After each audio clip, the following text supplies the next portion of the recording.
Good afternoon. Welcome to Assembly Natural Resources. Madam Secretary, please take the roll. Assemblywoman Anderson. Assemblywoman Bilbray Axelrod. Assemblywoman Brown May. Assemblywoman Considine. Assemblyman DeLong. Assemblywoman Duran. Assemblyman Gurr. Assemblywoman Hanson. Assemblywoman LaRue Hatch. Assemblyman Watts. Assemblyman Urick. Chair Cohen. And I am here. Thank you. And thank you to the members. I know several of the members got out of hearings. They've been in since 12:30 this afternoon and pretty much took bathroom breaks and came right here. So I really appreciate that. So again, welcome to Assembly Natural Resources. Welcome to the audience in Carson City, those joining by video conference, and anyone listening over the internet. Some housekeeping before we get started. Please silence your electronic devices. If you wish to testify, please sign in at the table by the door and provide a business card to the committee. When testifying, please turn on the microphone and clearly state your name and spell it, any information you have, or any affiliation, if any, for the record, and then make sure and turn off the microphone when you're done speaking. If you have handouts, please provide 15 copies for the members of the public. Electronic copies should have been submitted to our committee manager by noon yesterday for members of the committee. We expect courtesy and respect in our interactions during the meeting, even if we may not agree with another person's position. And please note, committee members will be using laptops to view handouts, etc., and other documents. Please don't view this as a sign of disrespect or inattention. So the order we're going to go in today is we are going to start with a work session. We are going to roll AB 349. We had an amendment that I just need to talk to the bill sponsor about. But if we can get started with our work session, please go ahead. Thank you, Chair. For the record, Becky Peratt, Committee Policy Analyst. Assembly Bill 71 requires the Division of Environmental Protection to conduct a study concerning environmental justice. Assemblyman Watts proposed an amendment that requires the division, in carrying out the study, to coordinate and collaborate with state, federal, and local agencies, affected communities, and members of the public. Okay, committees, do I have any questions? Okay, seeing none, I am looking for a motion to do pass. So moved. Amend and do pass. Amend. I have a motion to amend and do pass from the vice chair. Do I have a second? I have a second from Assemblymember LaRue Hatch. Any questions or any comments? All those in favor, please say aye. Aye. All those opposed, nay. Nay. Okay, nays, please raise your hands. So I have a nay from Gurr, DeLong, Assemblymember DeLong, Urick, and Hanson, and with that, the measure does pass as amended. I will give the, I will give the floor statement to Assemblymember Duran.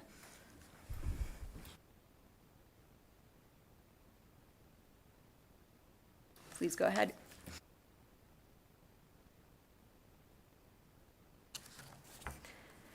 Assembly Bill 191 excludes private entities supplying water for municipal, industrial, or domestic purposes whose water right is 3 acre-feet or less per year from the statutory term supplier of water. Assemblyman DeLong proposed an amendment that removes that language and instead redefines the term supplier of water to limit the term to a public or private entity which has at least 15 service connections serving year-round residents of the system that supplies water for municipal or quasi-municipal purposes. Okay, committee, do we have any questions? Okay, seeing none, do I have a motion to amend and do pass? I have a motion to amend and do pass from Assemblymember DeLong. Do I have a second? I have a second from Assemblymember Gurr. And do we have any comments? Okay, Seeing none, all those in favor, please say aye. Aye. All opposed, nay. Okay, the bill passes, amend to pass unanimously, and I will assign the floor statement to Assemblymember DeLong, and we're just going to take a 1-minute recess.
Okay, with that, we will come back from the 1-minute recess and move on with the work session, moving on to Assembly Bill 221. Assembly Bill 221 adds designated terrestrial invertebrates to the statutory definition of wildlife managed and protected by Nevada's Department of Wildlife. Assemblyman Watts proposed an amendment that removes terrestrial throughout the text of the bill. Committee, do we have any questions? Assemblymember Hanson. Thank you, Madam Chair. I think I noticed, is Endow in the room? Would I be able to ask a couple of questions? to clarify? Yes, briefly. It's just if- about the management side of it. I won't rehear the bill.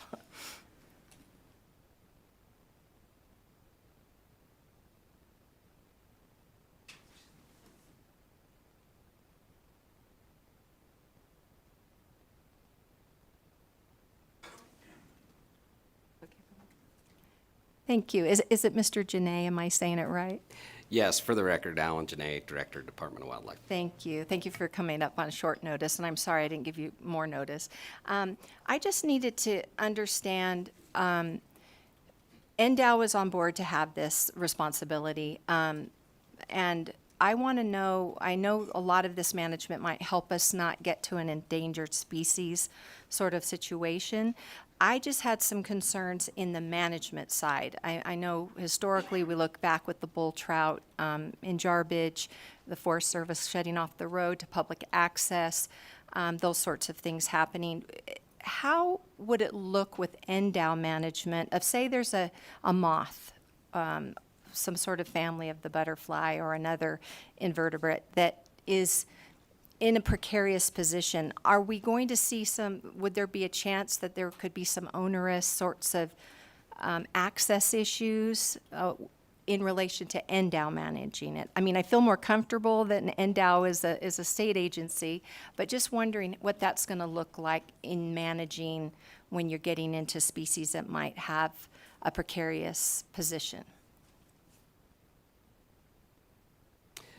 Yes, thank you for the record through you. Again, Alan Janae, Director for Nevada Department of Wildlife. So the benefit of this is these are species that are listed as species of greatest conservation need, and so they're the ones that are, we're trying to take action to try to steady their state and place on the landscape so that they don't become a species that's being promoted for the status of either threatened or endangered through the Endangered Species Act. And so this is the time when it's really important to put the work forward to try to improve their situation. And so that's what this is about, is trying to give the state the opportunity to take and implement some management to try to change their trajectory and try to bring them back into greater abundance. And so we're hoping, the scenarios that you've listed are those species that have that status of threatened and endangered through the Endangered Species Act.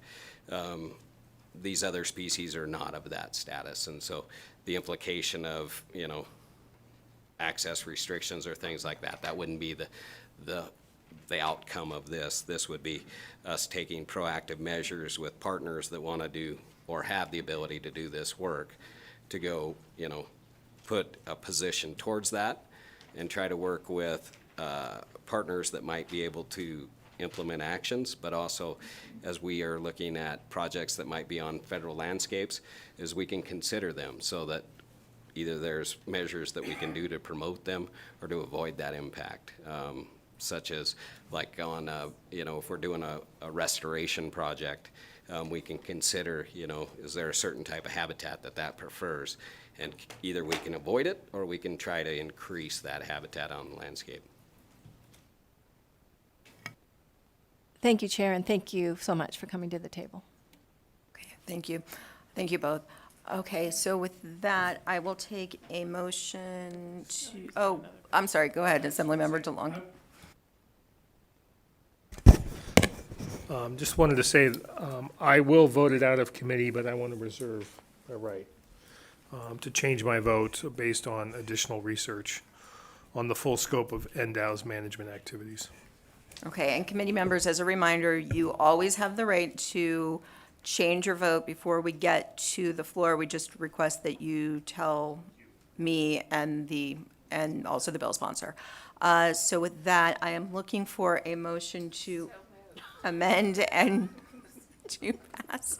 So I have a motion to amend and do pass from Assemblymember Bilbray Axelrod. Do I have a second? I have a second from Assemblymember Considine. Do I have any comments? Seeing none, all those in favor, please say aye. Aye. Opposed, nay. Okay, the motion passes unanimously. Assemblymember Watts, would normally I would offer you, but, okay, so the bill statement will go to Assemblymember Bilbray Axelrod, who really likes invertebrates. Okay, so with that, we'll please move on to AB 325. Assembly Bill 325 creates an exception from state application requirements for individuals temporarily changing the point of diversion, manner of use, or place of use for water already appropriated in certain situations. The bill also authorizes the state engineer to accept a map that does not meet certain requirements in certain situations. Assemblyman O'Neill proposed an amendment to clarify that the provisions of the bill only apply to surface water. Okay, committee, do we have any questions? Okay, seeing none, do I have a motion to amend and do pass? So moved. Okay, I have a motion from the vice chair. I have a second from Assemblymember DeLong. Do we have any comments? Seeing none, all those in favor, please say aye. Aye. Opposed, nay? No. Okay, I have a nay from Assemblymember LaRue Hatch. The bill does move forward, and Minority Leader, would you like to take the floor statement? Okay, and I will ask the vice chair to back up for that. Okay, with that, we will bring our work session to an end, and we will, I think probably the most expedient way to do this is to maybe start with ACR 5. So we will start with ACR 5, and I will turn over the gavel to the vice chair.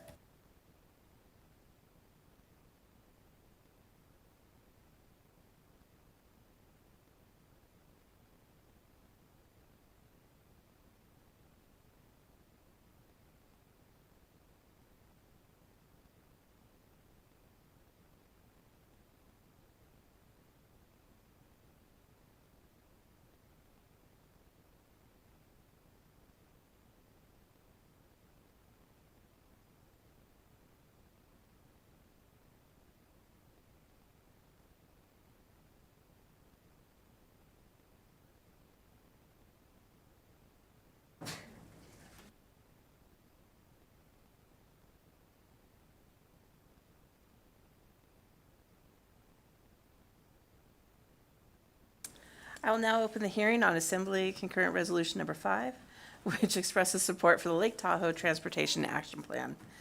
Assemblywoman Cohen, Ms. Reagan, whenever you are ready. Thank you, Madam Vice Chair.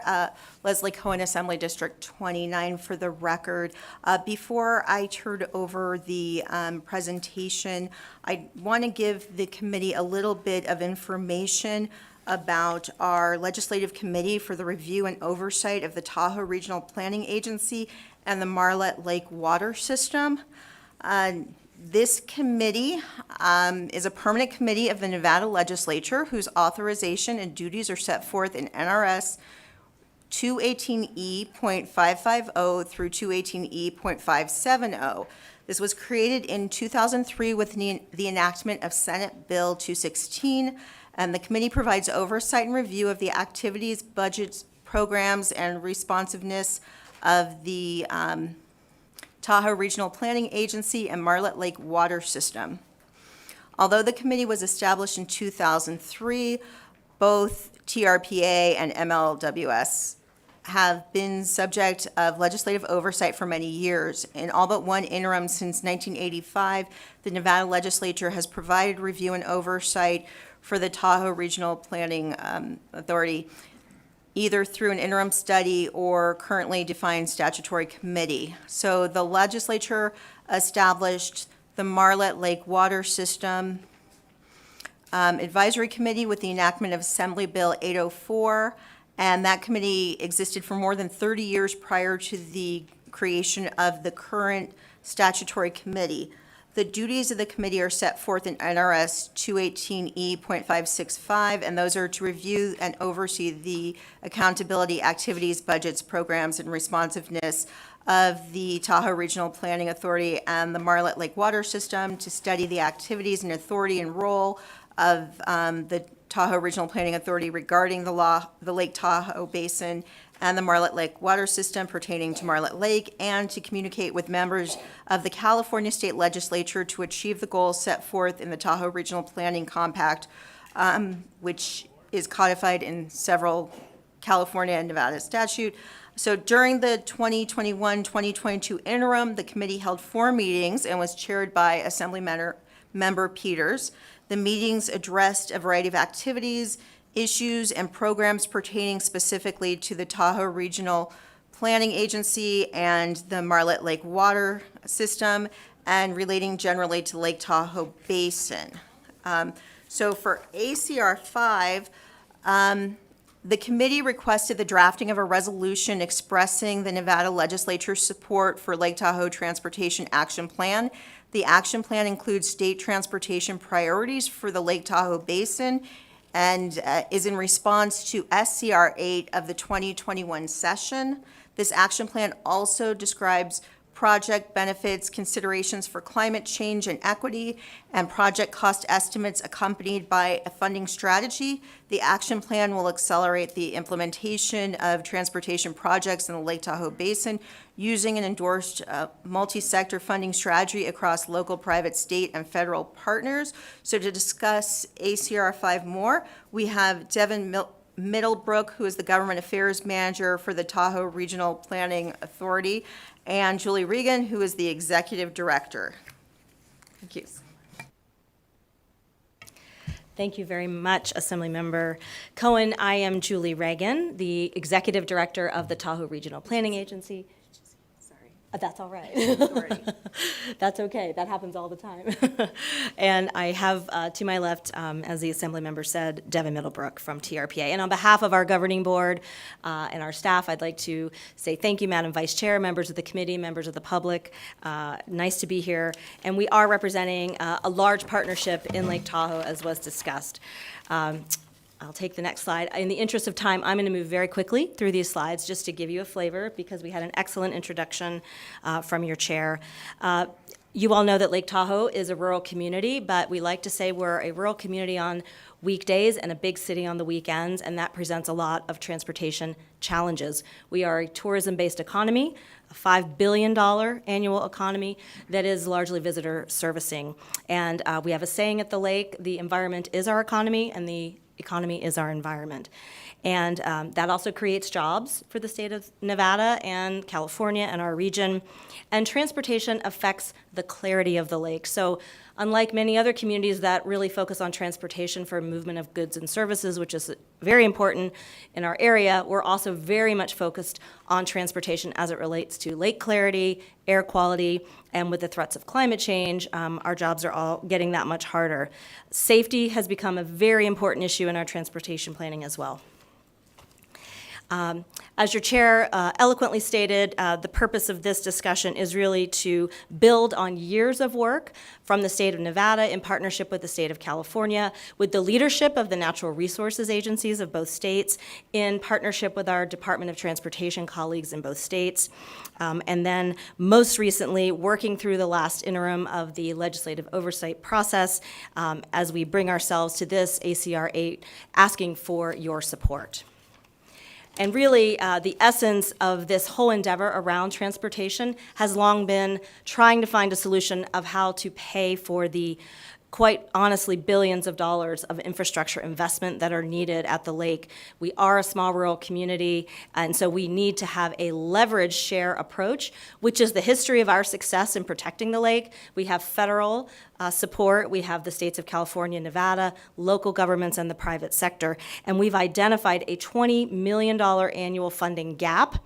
And the purpose of our consultation over these years, the engagement of our committee and our many stakeholders, was going from what maybe was thought one solution to fund this into more of a shared approach, where we have, with a tip of the hat to the state of Nevada, a 777 funding strategy for each share coming up with $7 million. And for the state's perspective, that would be a split between California and Nevada, where Nevada's share would be $2.5 million annually. And that would support in the next slide, a series of investments in transportation. And it took a few years for us to get consensus on the regional priorities that should go on this 10-year action plan, which we did through the leadership of the committee and of our partners. And we are looking at a price tag nearly of $1 billion over 10 years. And so this supports the Nevada share to commit to those dollars to leverage the shares from the federal government, the states of California, and the private sector and local governments. There are a series of projects. You've been briefed on that in your materials. Be happy to answer more specifics. I would highlight just in this slide, State Route 28, the corridor that you all may know that runs around the east shore on the Nevada side. Safety is a huge concern in that corridor, and it does, when you look at all of the state parks of Nevada, it counts for about a third of the visitation to all state parks in this great state. And so these investments would support a large corridor vision to improve safety and improve the overall experience of visitation. And so really just getting to the bottom line, today we are asking for your support to endorse this resolution and to move forward with the action plan and then to move through the process with the partners. I will say we've had good success in getting funds already from the federal government. We've hit our target for the first year of the action plan, but we only have 19 more to go. So we respectfully appreciate your passion for the lake, your support over the years, for the Legislative Oversight Committee's support, and we ask for your positive vote today. And Devin or I would be happy to answer any of your questions. Thank you very much. Thank you so much. Any questions? Assemblymember Bilbray Axelrod. Sorry. Thank you, and thank you for bringing this bill. I can't tell you how many times I've gone up to the lake as just some respite from either special sessions in the summer or not as much this session, but I'm looking forward to it as soon as the snow kind of clears, like, I guess, July. And maybe you said this and I missed it because I was looking at your PowerPoint, but you mentioned what Nevada was putting in. What is California putting in?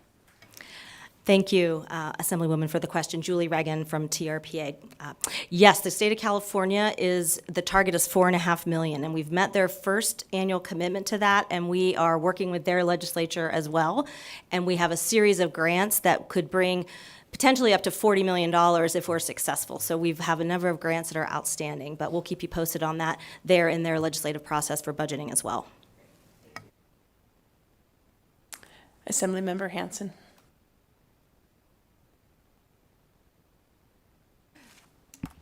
I'm shorter today for some reason. Thank you, Vice Chair. Thank you for being here. I think there are things we don't agree with in this building, but we all agree that Lake Tahoe's a national treasure, and we're lucky to live so close. Regarding the transportation map that you had put up there, I'm familiar with the shuttle service that had been provided at Incline Village to go to Sand Harbor, and I was looking there, the little bus on that side of the lake. Unless I'm recalling incorrect, did that shuttle service end? It didn't seem it was available last summer, that we get at the school and shuttle in. What is that within this purview, and will that start again? Just curious what happened with it. Yep, happy to take that one. Devin Middlebrook, TRPA for the record. The East Shore Express is operated by our partner agency, the Tahoe Transportation District. As you recall, it does leave from the old middle school there, or elementary school in Incline Village. They did have some issues during the COVID year, the 2020, they didn't operate. Last year, they were operating on a limited basis because they've had such trouble retaining and hiring drivers. And that usually does operate just during the summer months. So the plan is to have that back this summer. We also worked on a pilot with the Washoe RTC, and they did an on-demand shuttle service from Reno to Incline Village to bring people up without their vehicles over the pass, and I believe there's plans to continue that as well. Great, thank you, that's good news. And also the new path, the new trail, is it called the tunnel? You do it at Tunnel Cafe through about 3.5 miles to Sand Harbor. That's a fabulous route. And so is that part of this? I mean, it's transportation, it's foot traffic and bike traffic, but it's an absolute treasure there.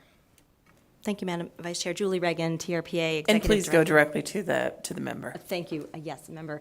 Yes, the trails are a huge component, and our goal is to build on that East Shore Trail. That's the 3 miles from Incline Village to Sand Harbor to get all the way to the top of Spooner. So there's a corridor plan that's broken into phases, and we're looking at doing the central corridor next. So yes, it is included, and that is done in partnership with many other individuals, but that's a signature part, and the private sector is contributing to that as well. Assemblymember DeLong. A couple of follow-on questions, if I may, from Assemblywoman Hanson's questioning.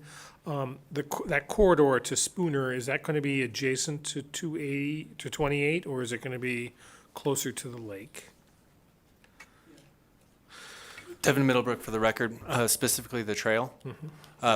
Most of the trail will be between the lake and the highway, but as you get closer to Spooner, it may cross over, depending on the feasibility of terrain and the geography there. I'm familiar with it, thank you. And then a bit of a follow-on, how about the parking issue by the old middle school? Is there going to be sufficient parking, given the issues in the past with regards to parking in that area? Devin Middlebrook, TRPA, again for the record. Yes, the Tahoe Transportation District is currently working with the community members in Incline Village on examining the best location for a new mobility hub, a permanent mobility hub that would include parking. And as part of the overall 28 corridor plan, there is additional parking identified at the Tunnel Creek Trailhead and also along the corridor, really to not only get all of the cars that currently illegally park on the highway off the highway, but then provide ability for people to hop on the bus or get on a bike. Thank you very much. Leslie Cohen, Assembly District 29. We talked about parking a lot in that interim committee. Any more questions? All right, seeing none, thank you. I'll ask you to step back, and we'll now hear testimony on ACR 5. Just as a reminder, testimony in support is if you support the measure in its entirety. Testify in opposition if you oppose anything in the measure, even if it's just one small little thing, but you love the rest. And testimony in neutral is not taking a position. It is just providing us with information. Please limit your testimony to 2 minutes. First, we'll hear testimony in support of ACR 5, and we'll start here in Carson City. Please come up and fill up those chairs. Good afternoon, Madam Vice Chair, members of the committee. For the record, my name is Cadence Matijevich, Cadence Nice to be before you again this week. And I represent Washoe County, and I am here today with an official policy position from our Board of County Commissioners in support of this bill, and particularly our chairwoman, Commissioner Alexis Hill. She had very much wanted to be here in person today. She is the chair of the Tahoe Transportation District, and they are meeting today. So unfortunately, she couldn't join you, but I send her regards to all of you. And on behalf of she and her colleagues at the Board of County Commissioners and all of us in Washoe County, we like the bill. We like every bit of it. We are here in support, and we thank the interim committee for their work and encourage you to pass this concurrent resolution so that we can get the word out about how important it is to support this. Thank you. Thank you, Madam Chair and members of the committee. For the record, my name is Kennedy McKinney, here today on behalf of the League to Save Lake Tahoe. The League to Save Lake Tahoe protects and restores the environmental health, sustainability, and scenic beauty of the Lake Tahoe Basin. We focus on water quality and its clarity for the preservation of a pristine lake for future generations. We're here today in support of ACR 5, which supports the Lake Tahoe Transportation Action Plan. The League has been proud to participate in the Bi-State Working Group on Transportation for the last 6 years.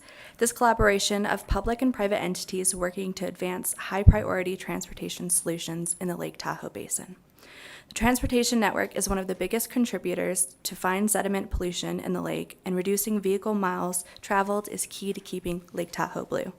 The 777 plan outlined in the resolution today provides a framework for getting the necessary funding to fully implement these priorities. We urge the committee's support for this resolution, and thank you for your time.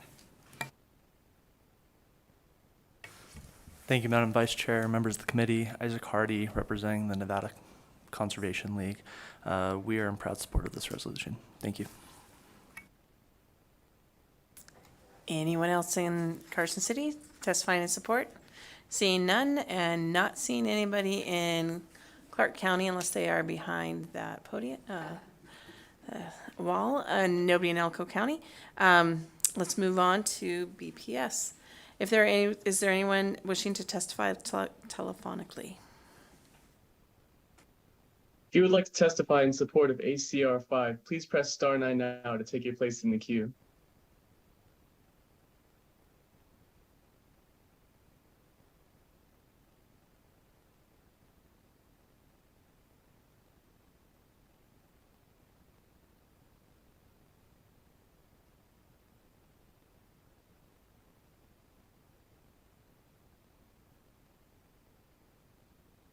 Caller with the last 3 digits 899, please press star 6 to unmute yourself. Good afternoon. My name is Caitlin Meyer. I'm the Chief Program Officer at the Tahoe Fund. We're a philanthropic organization that provides private funding for transportation and environmental improvement projects in the Lake Tahoe Basin, and I'm calling in today to express the Tahoe Fund's full support for the resolution. And we also want to make sure that members of the committee and staff know that the Tahoe Fund is committed to holding up the private sector's share of the deal by providing philanthropic funding to match, leverage, and fill gaps in public funds. We talked a lot about SR 28 and the East Shore Trail already today, and a great example of how we can plug in to leverage state and federal funds. We've already committed $2 million to that project. We are ready to go even bigger to make sure that, again, the private community is stepping up and pitching in. So again, thank you so much for considering this and for all of your support. Thank you. Next caller. Chair, there are no additional callers wishing to testify in support at this time. Thank you. We'll now hear testimony in opposition of ACR 5. If there's anyone in opposition in Carson City, please come to the table.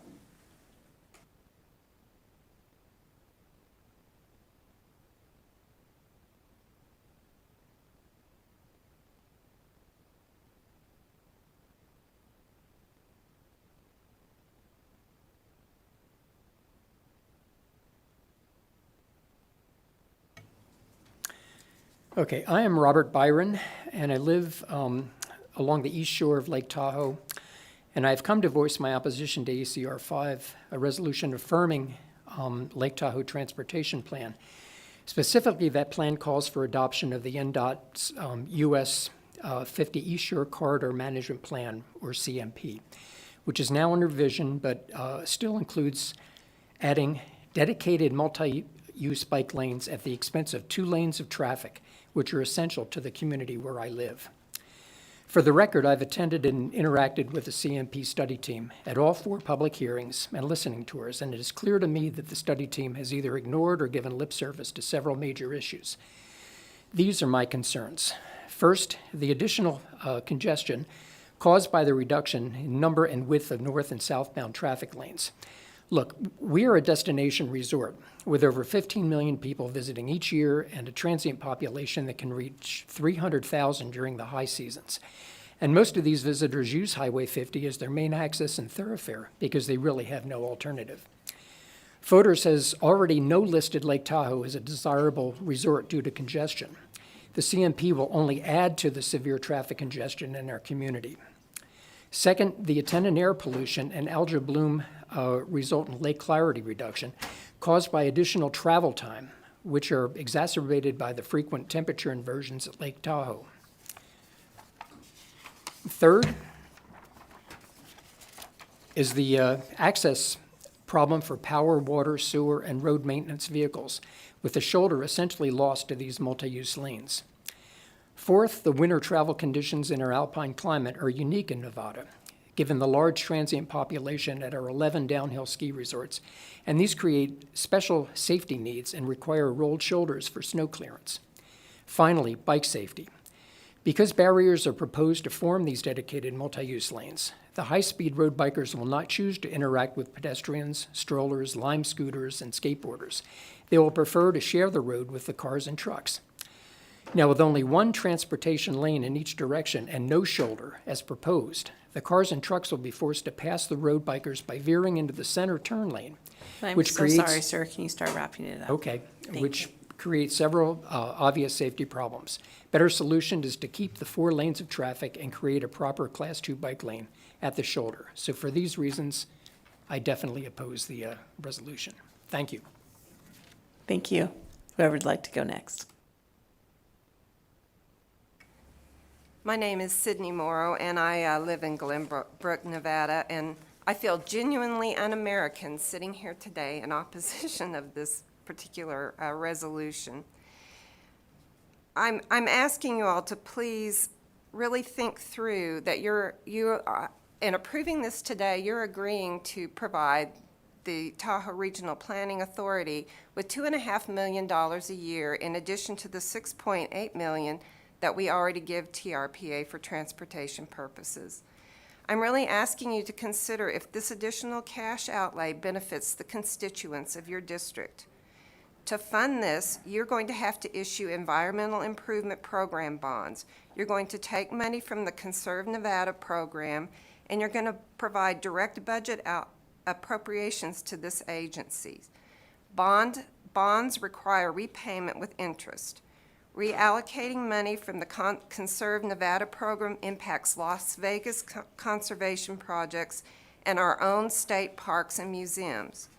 Direct budget allocations take my tax dollars with only general oversight by the Nevada Legislature on what is essentially a quasi-federal agency. I understand all of the traffic and transportation problems at Lake Tahoe because I live there. I'm also witness to an inordinate amount of planning and financial waste that comes from implementing ideas that a lot of us in Nevada don't even really want. You know, Assemblyman Hanson, you ask about why that shuttle wasn't running from Reno up to the lake anymore. Because nobody was riding it. They did a study, they looked at it. Maybe 2 people per bus rode back and forth from Reno. It's not sustainable because for some reason in Nevada, we just don't use those services. So all I'm asking you is to please take a step back and really consider whether all this additional money is going to benefit the people of Nevada. Thank you. Ellie Weller, 20-year resident, Lake Tahoe, recently moved to Carson Valley. There are many agencies, 2 states, stakeholder groups, nonprofits, et cetera, doing concurrent work. Are we spending dollars wisely on possible duplicative efforts that feed duplicative studies, wasting invaluable funds that could be applied elsewhere? Excerpts from the 2020 Tahoe Regional Planning Agency Regional Transportation Plan. It is 362 pages. 17 agencies committed to collaborating to advocate for funds to implement these catalytic projects involving working together to develop new revenue sources that are critical to delivery of the regional transportation plan. This is advancing the sustainable funding initiative described in the funding section. From the funding section, transportation at Tahoe is funded by a complex mix, federal, state, local, and private sources.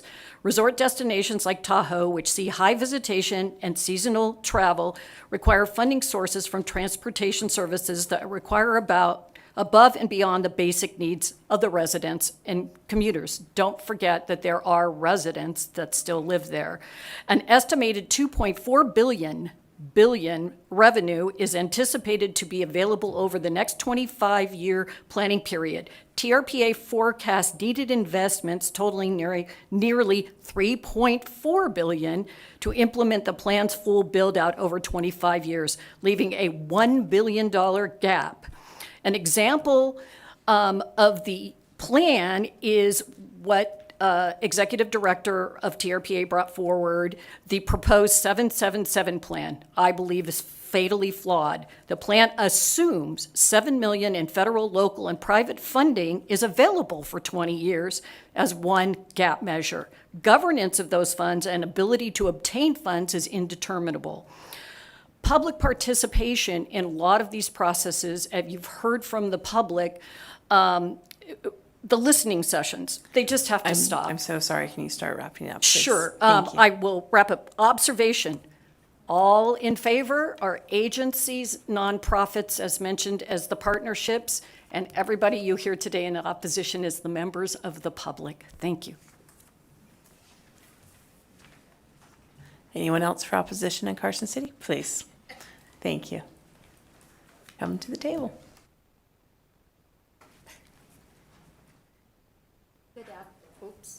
Green? Mike. Good afternoon. My name is Beth Wallace. I'm a 13-year resident of Zephyr Cove. I'm here to express my opposition to ACR 5, which would provide support for the Lake Tahoe Transportation Action Plan. I would implore all of you to carefully examine the contents of the plan.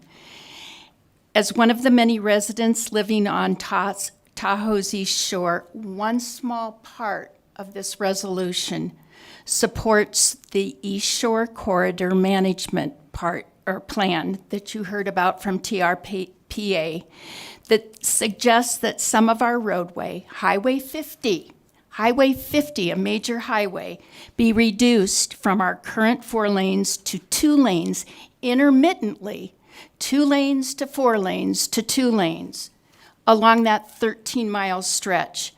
This stretch of roadway is what all of us from State Line to Spooner Summit access for daily use. And most importantly, and this is the thing that is most important to me, it is our only access out of our area in times of a fire or a major evacuation. In addition, over the last 2 years, the Tahoe Regional Planning Agency has approved a 6,000-person event center, a large complex for condos, and the relocation of South Lake Tahoe's Barton Hospital, all to State Line, all facilities that will only increase traffic. How can we possibly consider a plan when it continues to include lane reduction on one of the busiest sections of our lake? Please look at the plan more carefully. Bike lanes and mass transit are all good ideas, but that does not ensure the safety of your constituents, the residents. Lower speed limits, additional turning lanes, and maintaining our 4-lane highway And if you could start wrapping up, please. Please represent us, protect us, and ensure our safety along Highway 50. Thank you.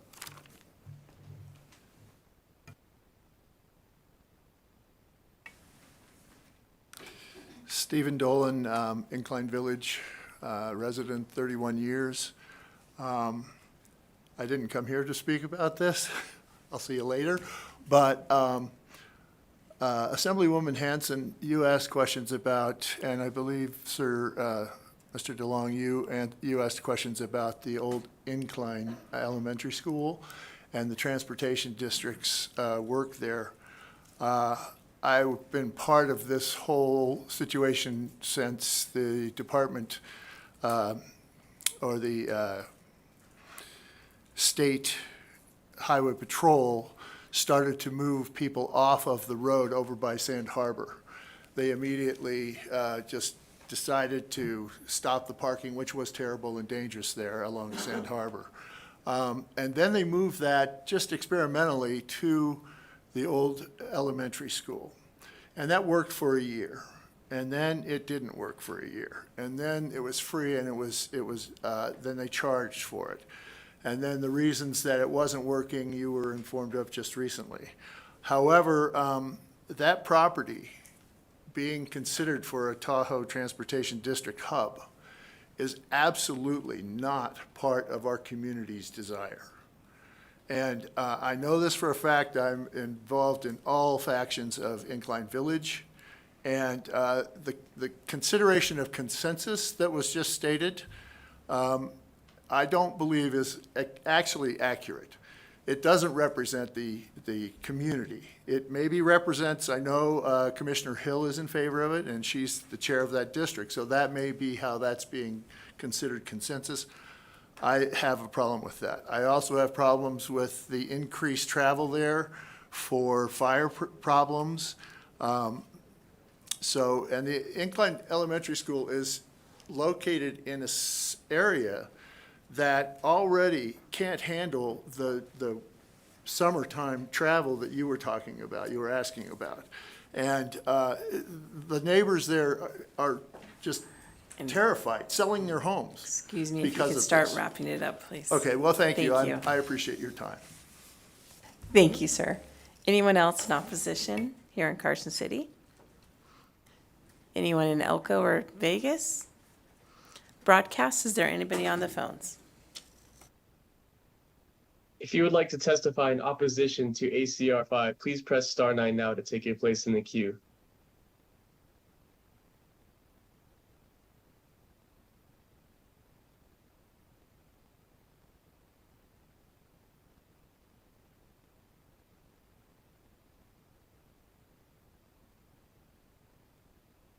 Can you hear me?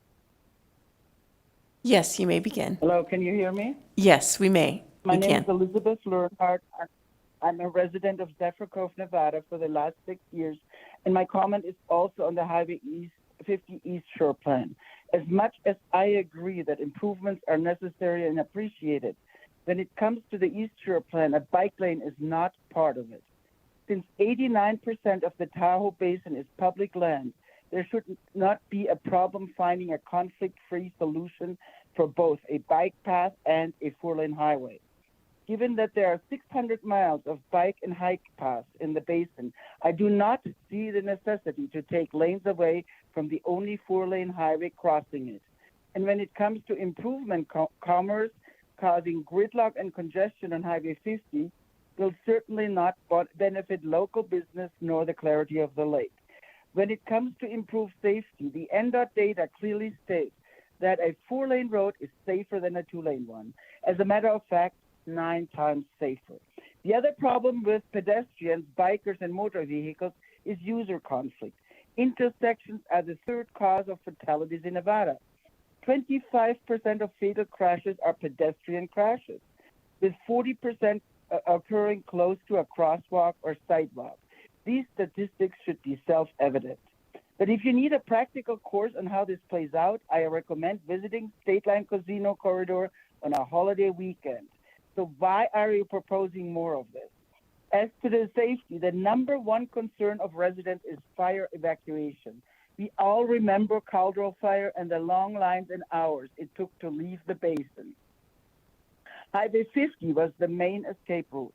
We do not want to repeat the same scenario as the town of Paradise in California experienced in 2018, where 85 persons were burned alive in their cars being overtaken by the flames. Why are you planning more public outreach? These basic facts are not going to change. Get creative and find another solution. The TRPA Cascade to Caller, if you Trail could shows please it is start possible. wrapping up your comments. Thank you. Actually, what about the and if you could post-impact also- study on the If you could Go please ahead. wrap up your comments. All right, that's it. Thank you for your And attention. actually, could you also spell your name for the record, please?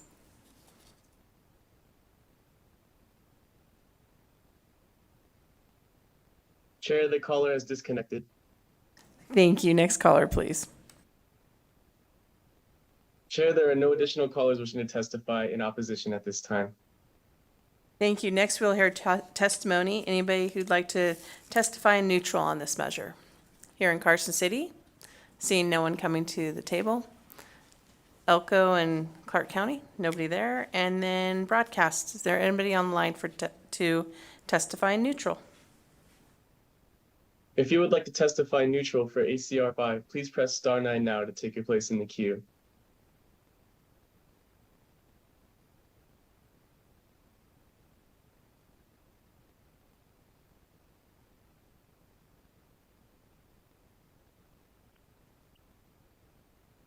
Hello. Can you hear me? Yes, please begin. And don't forget, please, to also say Yes, and I- spell your name. My name is Ann Nichols, North Tahoe Preservation Alliance, and I am sorry, but I am against this, and I thought I was in the queue, but apparently not. I've been a 50-year resident of Tahoe and a Nevada real estate broker. So anyway, the problem with this, everybody loves Tahoe. Everybody wants to see transportation fixed. But this is a very poorly thought out proposal. It's very vague. We don't know are they going to play poker to decide who handles the money? Is TRPA going to handle all the money? it's actually $6 billion over all the years. And for the private people, it is 150 million to 578 million. So it's very vague. What are the benchmarks? You know, the people that are speaking for it, they're going to, you know, hopefully do the right thing, but we don't know. It's so short on detail. And I think it's only 2.5 million this year for Nevada. It's 107 projects. It's a ton of money. There's a slush fund in here that's 578 million.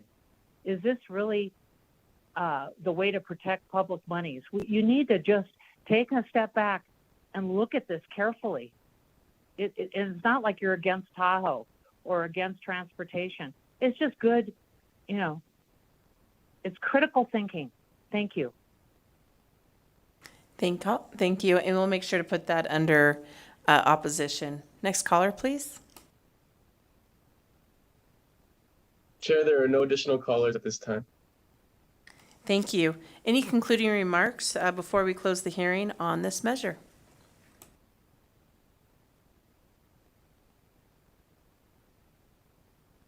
Thank you, Madam Vice Chair. Julie Reagan, Executive Director for the Tahoe Regional Planning Agency. Happy to answer any questions. Just to say a couple of quick points in wrapping up. A number of the comments, these are all legitimate concerns, and we will commit to work with our communities to work them out. I also wanted to say the US 50 corridor, that NDOT is the lead on that project, and we're awaiting, you know, their word on any design modifications. So that is, the alignment has not been determined complete. So I wanted to assure you that that's still being worked out. And then certainly appreciate the fire evacuation concerns. I'm still finding embers in my backyard from the Caldor fire, having been evacuated myself in Christmas Valley. And the overall goal of this action plan is to improve mobility for emergencies and for, you know, everyday quality of life. So thank you for your consideration. Thank you. I will now close the hearing. I will close the hearing on ACR 5. And I know that there's going to be a little bit of some people moving. And then I will open the hearing on Assembly Bill 424, which revises provisions relating to the issuance of bonds for environmental improvement projects in the Lake Tahoe Basin. Assemblywoman Cohen and Mr. Donahoe, when you are ready. Thank you, Leslie Cohen, Assembly District 29. I'm not going to do the same recap again of the interim committee, but I will say at its final meeting and work session on August 31st, the Legislative Committee for the Review and Oversight of the Tahoe Regional Planning Agency and the Marlette Lake Water System voted unanimously to request the drafting of a bill authorizing the release of the next phase of general obligation bonds in an amount of $13 million to continue to implement Nevada's portion of the Lake Tahoe EIP, which is Environmental Improvement Program, for the 2023 through 2025 biennium, and including authority for the expenditure on the IEP projects of any interest accumulated on proceeds from bond issuance for the IEP program. And this is Assembly Bill 424. And with that, I will turn it over to Administrator for the State Lands, Charlie Donahue. Good afternoon, Madam Vice Chair, committee members. I am Charlie Donahue, and I serve as the Administrator for the Division of State Lands. It's a pleasure to be here in front of you to present Assembly Bill 424 this afternoon. As Chair Cohen just mentioned, Assembly Bill 424 provides for the issuance of $13 million in general obligation authority for the continuation of the Lake Tahoe Environmental Improvement Program, commonly referred to as the EIP. I would like to thank the Lake Tahoe Interim Committee for sponsoring this important legislation. The Division of State Lands has been the lead coordinating agency for Nevada's share of the EIP since 1999, and Nevada's participation in the EIP continues to be a success. The EIP is a well-coordinated partnership of federal, state, and local agencies, the Washoe Tribe, and the private sector. The partnership carries out projects to protect and improve the Lake Tahoe environment and has become a national model for collaboration leadership. Nevada is a key member whose commitment to the EIP has funded 170 projects in focused areas of watersheds, habitat and water quality, forest management, invasive species, and recreation. The EIP is the primary program to achieve environmental gains in the Lake Tahoe Basin. A significant amount of this work for Nevada is coordinated through the Nevada Tahoe Resource Team, the state team assembled to carry out this program with representatives from the Division of State Lands, the Division of State Parks, Forestry, and the Department of Wildlife. The team implements projects directly as well as awards grants to EIP participating agencies.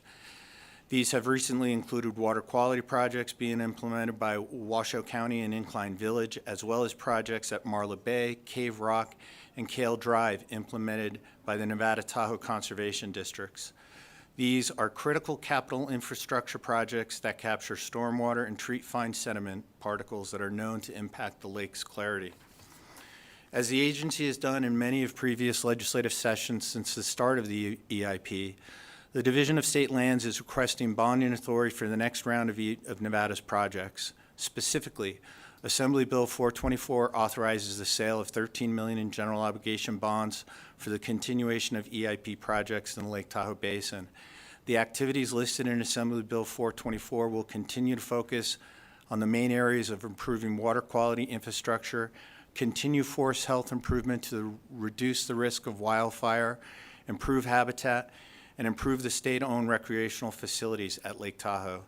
A portion of this request will also be used to address some of the recreational and transportation challenges along SR 28 corridor with our basin partners, including TRPA, the Tahoe Transportation District, and NDOT. In addition to improving the Lake Tahoe environment, these active capital improvement projects contribute to a strong local economy. State bonds are often used to leverage local match or federal awards, as in recent example where the team secured a SNPLMA award of $1.3 million for hazardous fuel reduction work around Marlette Lake. Finally, Assembly Bill 424 addresses a concern that the Treasurer's Office had regarding access to interest that the bonds generate. Prior legislation was not explicit in that interest revenue generated from the bonds in excess of legislative authority could be used for the program. Sections 4 through 6 of the bill specifically address this issue and will enable the Treasurer to make those funds available for the benefit of the Nevada EIP. Passage of Assembly Bill 424 allows the state to build upon the success of our past projects, continue moving forward with our EIP partners in protecting and restoring the Lake Tahoe Basin. Madam Vice Chair and committee members, that concludes my presentation. I'd be more than happy to answer yours or any of the committee members' questions. Thank you so much.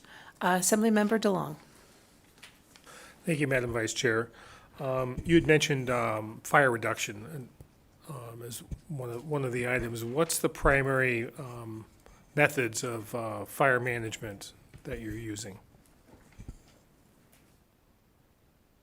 Thank you for the question, Assemblyman Charlie Donahue, Administrator for the Division of State Lands. The primary method is to ensure that our forest is a healthy forest and that the stands are stands that can sustain a wildland fire, keeping the wildland fire on the ground and not getting into the crown.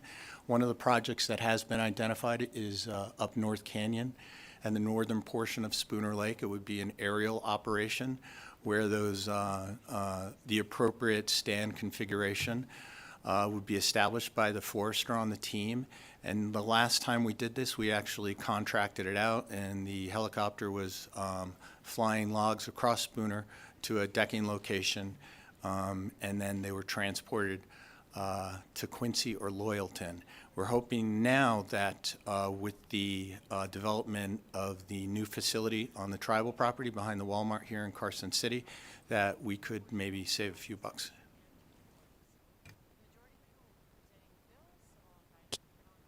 Assemblymember Duran.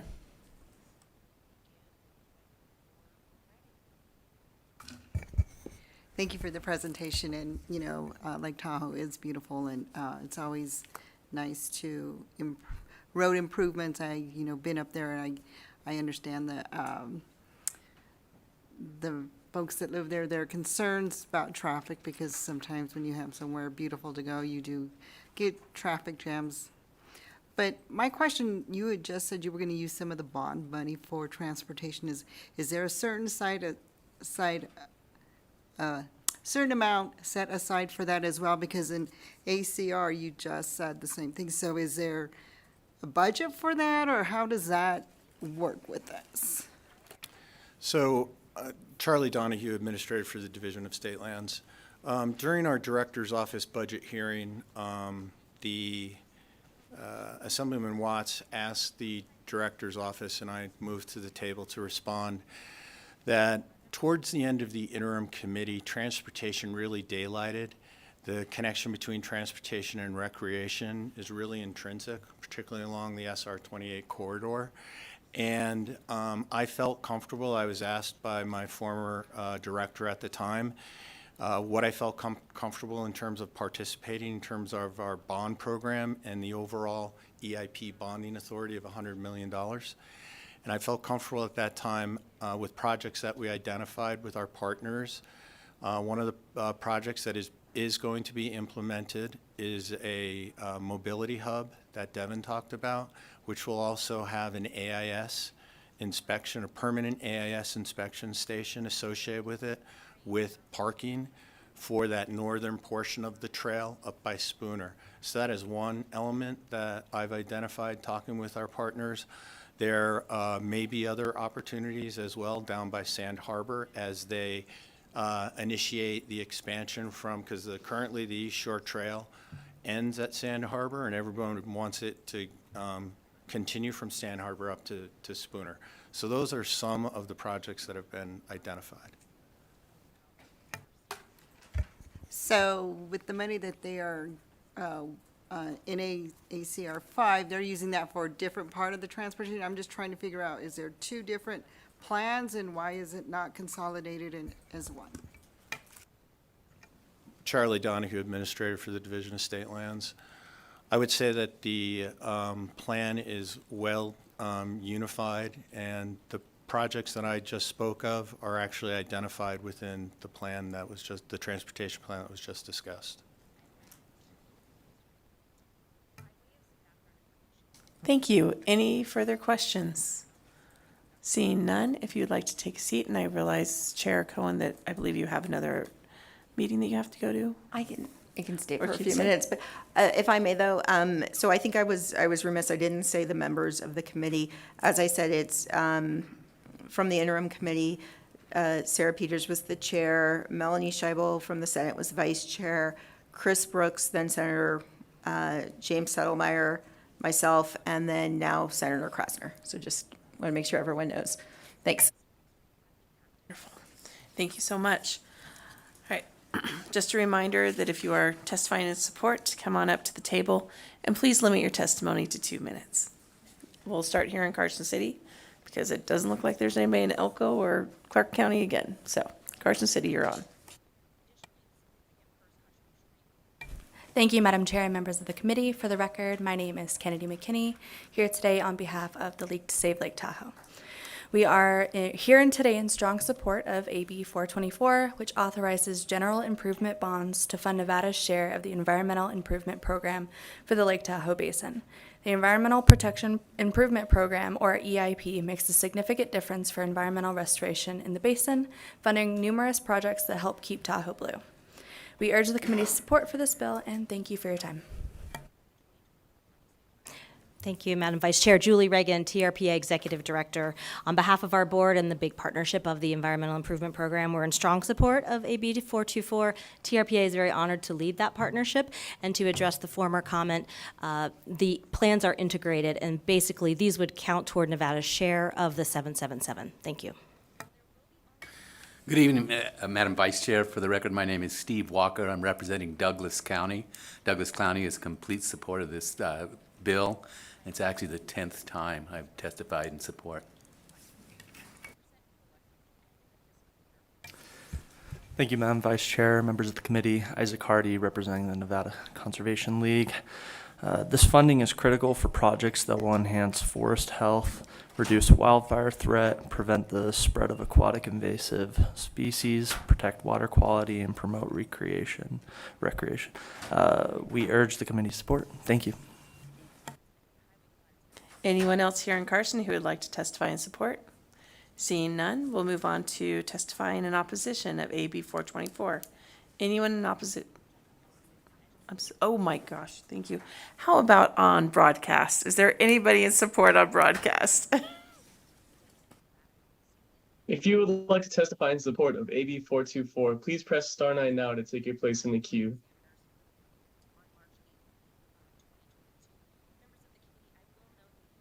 Chair, there are no callers choosing to testify at this time. I kind of had that idea. No, I'm just kidding. Thank you so much. So now we'll move on to opposition. If there's anybody in Carson City who would like to testify in opposition of AB 424, please come to the table.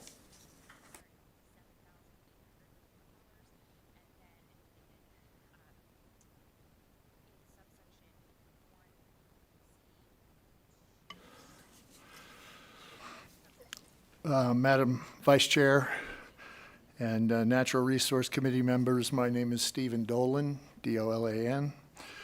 I'm a staunch environmentalist and live in Incline Village on the north shore of Lake Tahoe. I represent the Friends of Third Creek, a nonprofit organization dedicated to monitoring and protecting Lake Tahoe Basin watershed. Because of the multitude of environmental abuses carried out by the U.S. Forest Service Lake Tahoe Basin Management Unit and the Tahoe Regional Planning Agency, I am here to request that you delay bond funding authorization for AB 424 until a cumulative, not an individual, environmental impact study has been initiated and completed for the entire basin.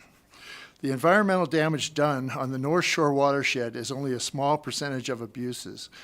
All of Tahoe's projects need to be cumulatively evaluated for their combined impact. Individual environmental impact statements are not indicative of the basin's burden. The 2022 UC Davis State of the Lake report and past UC Davis environmental reports conclude that the Lake Tahoe Basin continues to experience environmental degradation. The problems, in large, are the result of a dysfunctional memorandum of understanding between the TRPA and the LTBMU. That MOU prevents TRPA from enforcing best management practices. As such, the LTBMU has killed off fish spawning grounds, sent fine particulate matter into the lake, the #1 problem for lake clarity in Tahoe, and has sent unmitigated dust throughout the forest, ruining fauna habitat. I have video evidence, photographic evidence, and witnesses to all of these dysfunctional problems and abuses. In 2020, when I presented evidence to the TRPA, the dysfunctional MOU was explained to me by then Executive Director and current Director Emeritus of the Tahoe Regional Planning Agency, Ms. Joanne Marchetta. If you could start wrapping up. I only have one more sentence. Some of these evidences have also been presented to the Senator Rosen and Cortez Masto. I'm happy to present the evidence or answer any questions you might have now. Thank you. Any questions from the committee? Seeing none, thank you so much. Is anybody else in opposition and here in Carson City that would like to speak? Seeing nobody come to the table, we'll move on. Anybody in Elko or Las Vegas? Anybody on broadcast?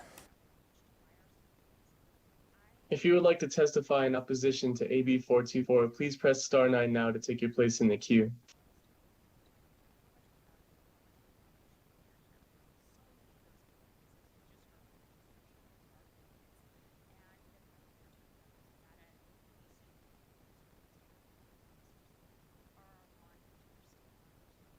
Can you hear me? Yes, please begin. Hello? Yes. Thank you. Ann Nichols again, North Tahoe Preservation Alliance. I'd love to know what the interest amount is that's being transferred, but also, wouldn't it be great if we could see what the benchmarks, I don't know, I've heard $2.5 billion have been spent already on the programs to help Lake Tahoe. It would be wonderful to know how we're doing, because how it seems to us is the lake is worse, traffic is worse, fires are worse. You know, so really, how are we doing? Or is this just a money, money, money. Is it really helping Tahoe? And I would love it if, there was a recent article about Tahoe zombie forests on 431. All these trees are dying. Supposedly it's due to traffic and cars. So anyway, let's really look at this and just not automatically knee-jerk approve everything. Thank you. Thank you. Next caller. Chair, there are no additional callers at this time. Thank you. We'll now move into neutral. Is there anybody that would like to testify in neutral here in Carson City? Ellie Waller. I was in opposition before I came today. I did some more homework. There has been some past really good things done. I'm going to frame a little bit differently than the last gentleman in opposition about cumulative impacts. I'm talking about carrying capacity, which goes hand in hand. When is the last time anybody decided we needed a carrying capacity study to evaluate the impacts in Tahoe? The 2012 Tahoe Regional Plan Update Amendments have changed how vehicle miles travels are calculated to what they call per capita. Many don't understand how to use the calculation. Add basin-wide short-term rentals to the equation where impacts of traffic, noise, trash have not been analyzed or the VMT assessed, which causes more environmental degradation. Previous commenter, Ms. Nichols, also, what is the dollar value of the currently accrued interest that is being proposed? What reports, statistics, et cetera, have been provided showing proof of environmental gain and improvements? Threshold standard measurements have changed as well. Lake clarity degradation is still apparent. The TRPA compact change putting economics on the same level as preserving the environment to get the environmental gain. I don't know that that has been adequately or accurately approved. And if you could please stick to the language in the bill. Certainly. I would appreciate that you look at how much more money is going to be given toward the current funding source as requested by the bill in revision. Thank you. Thank you. And that, I believe that was a little bit closer to against, and so I'm going to ask that that be put in that area. Is there anybody else that would be against or in opposition of AB neutral, AB 424? Anyone in neutral in AB 424? Seeing nobody come to the table here in Carson City, nobody in Vegas or Elko. Is there anybody on broadcast? Chair, the public line is open and working. There are no callers at this time. Thank you so much. Are there any concluding remarks that you would like to make?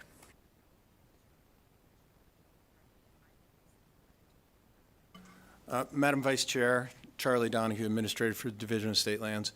Since two individuals asked, I can share with you that the interest that the Treasurer's Office is holding is just over $180,000. And I also wanted to put on the record that during my response to Assemblyman Watts during our Directors Department meeting, I thought that maybe the program would need to reauthorization. I said about 8 years. It's actually 6. The sunset is 2030, and it would need to be addressed in the 2029 session. So I wanted to make that clear. Leslie Cohen, thank you. Thank you so much. I will close the hearing on Assembly Bill 424. Not seeing the chair, oh, no, chair's coming on back up, so it'll be just a moment.